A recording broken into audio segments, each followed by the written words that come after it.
Des agriculteurs et petits producteurs du cacao venus de toutes les régions de la Côte d'Ivoire participent à cet atelier. Un atelier qui va leur donner tous les outils dans le domaine du foncier.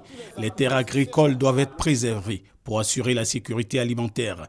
Cette sécurité alimentaire passe forcément par l'immatriculation et la certification des parcelles agricoles. La loi de 1998 a prescrit un délai de 10 ans pour que toutes les personnes qui détiennent des droits coutumiers les fassent constater pour obtenir un certificat foncier.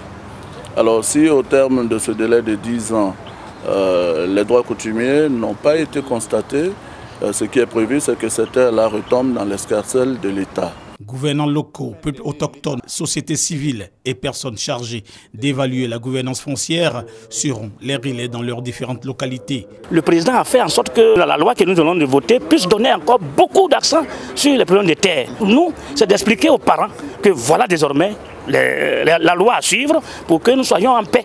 Les cultivateurs de cacao réunis au sein de l'OMCC entendent apporter leur contribution à la formulation des politiques les concernant pour mieux valoriser le métier et pour assurer aussi tout ce qu'on peut attendre comme bienfait. Cet atelier bénéficie du soutien de plusieurs structures internationales, dont l'Organisation des Nations Unies pour l'alimentation, FAO.